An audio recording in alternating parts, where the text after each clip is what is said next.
Unscripted.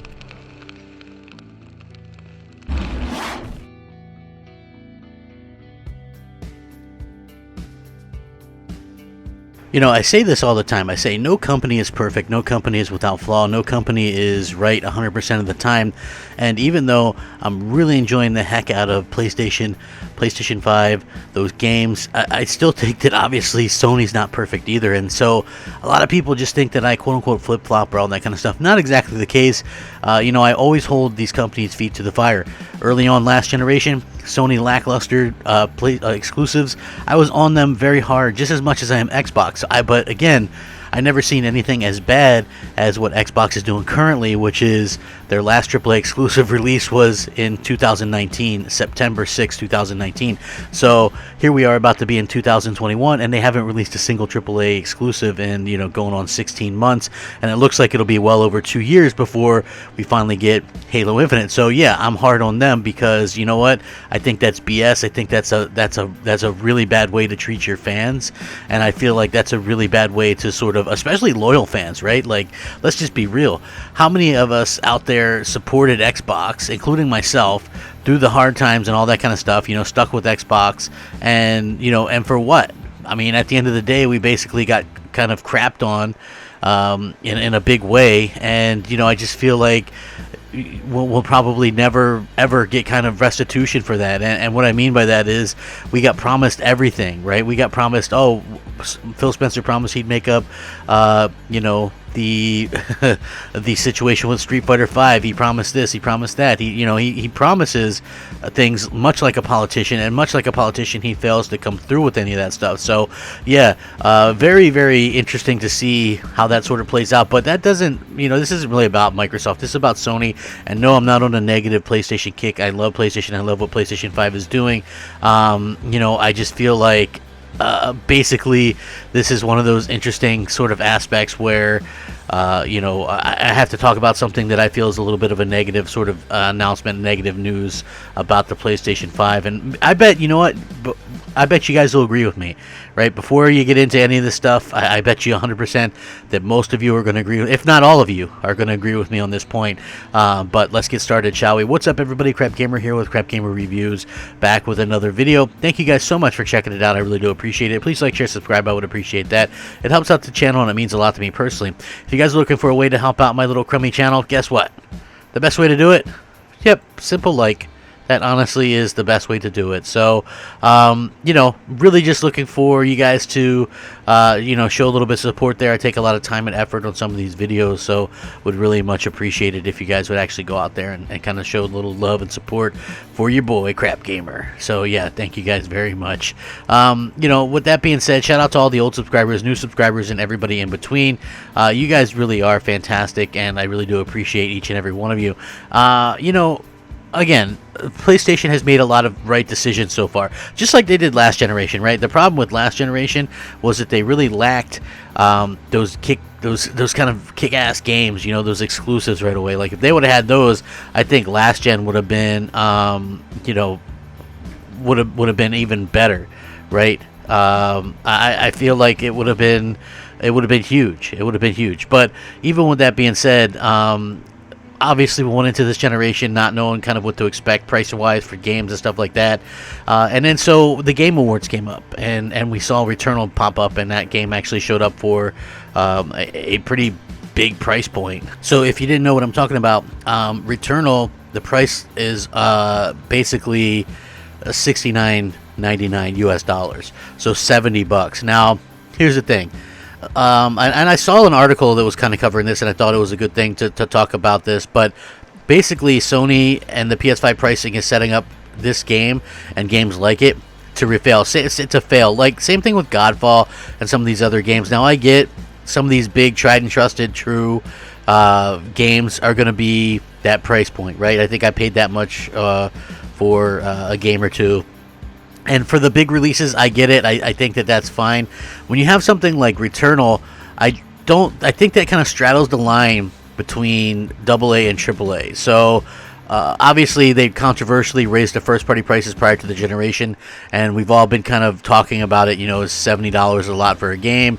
I really had hoped that the manufacturer was going to continue to work from the PS4 sort of price point as well, you know, because listen, Returnal, like I said, sort of straddles that kind of role. Like, it doesn't look like the big AAA game that you would get. Same thing with like Destruction All Stars, right? Listen, for me, God of War, Horizon Forbidden West, absolutely, I have no problem paying that. I probably would have got the deluxe version anyway. But a new IP, I think that's a little bit more acceptable. But are people really going to pay $70 for Returnal? I think that they're really setting that game up for fail. And, you know, I think that it could hurt their new IP a lot as well. Also, like, it's very interesting because they also try to do the same thing to Destruction All Stars, but after seeing real world data and probably very little pre-orders, they decided to include that title with PlayStation Plus, as obviously there's a multiplayer release that relies on attracting a large audience, but does it believe that it's made some kind of alteration in pre-sales were anywhere near its expectations? Like, if they had a bunch of pre-sales and 1 million pre-orders, that would have pushed that back and did that? Probably not. Obviously, it was posting some really awful pre-order numbers, and no doubt that was partially influenced by the price. PlayStation, listen, they're really good at figuring this stuff out. I have to be honest, you know, this is not something that that should take sort of a rocket scientist or a genius to figure it out. There's a little bit of give and take there, but at a time when basically you have Microsoft kind of pushing low price subscription services and stuff like that, which again, that makes a little bit more sense for like the smaller in between AA to AAA games, new IP like that. Like, people are willing to kind of take that risk to spend that dollar to do Game Pass, whereas opposed to paying a full, you know, $70 for a game that, like, there's no kind of idea about what you're going to get with it. Like, look, if they do Call of Duty or Madden at $70 or NBA 2K, you at least know what you're getting, is what I'm trying to get at. And the fact that they're pricing this game right now at $70 is sort of really kind of setting it up for a pretty big failure. And, you know, for me personally, I don't want to see that happen, because if you look at stuff like Concrete Genie, like, that's not a AAA game, it's a AA game, but you wouldn't price that game at $60, right? Like, Miles Morales, I think, was priced at $50 on its own, and while I feel that's a pretty decent price point, I think last gen, obviously, that would have been a $40 price point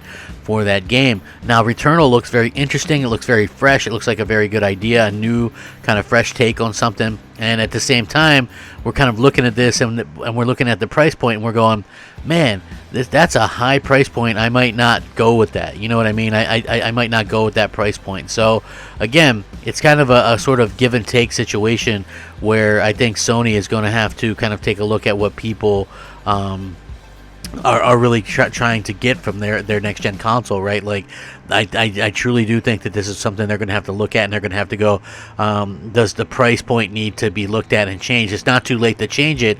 It's not too late to go out there and go, oh, well, you know, we made a mistake. We wanted to see what we could do. And hey, more power to them. Game prices are going up. Like I said, these big AAAs that are costing hundreds of millions of dollars to make, by all means, go out there, raise the price, see what you could get.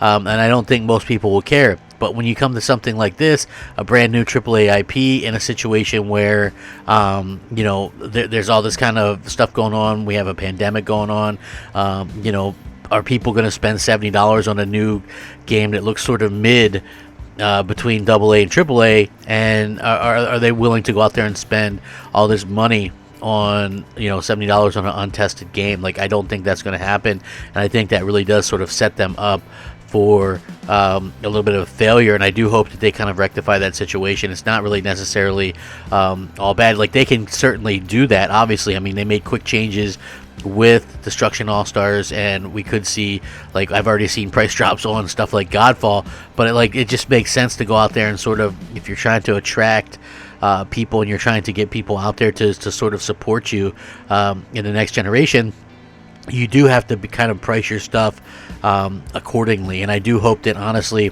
if they go out there and sort of do that and kind of get things going as soon as possible, I really do hope that change kind of comes about, because at the end of the day, that's what it's all about, man. We need to have competitiveness. We need to have both Sony and Microsoft have a very competitive outlook on things, and it does look like that is something that needs to be addressed by Sony sooner rather than later. And I do hope that they sort of do this, because the game looks interesting. I'll get it.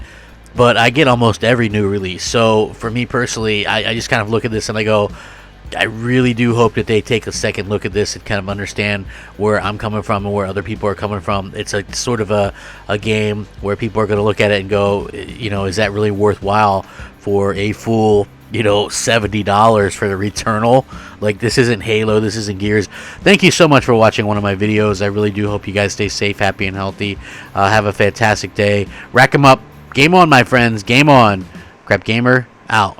And I think that it's going to be hard for these games to succeed if that continues to be the case going forward. So hopefully they can kind of look at that and kind of get that taken care of.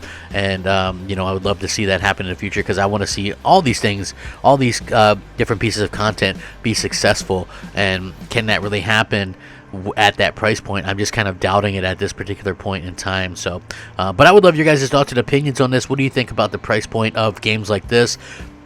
Do you think it's too high?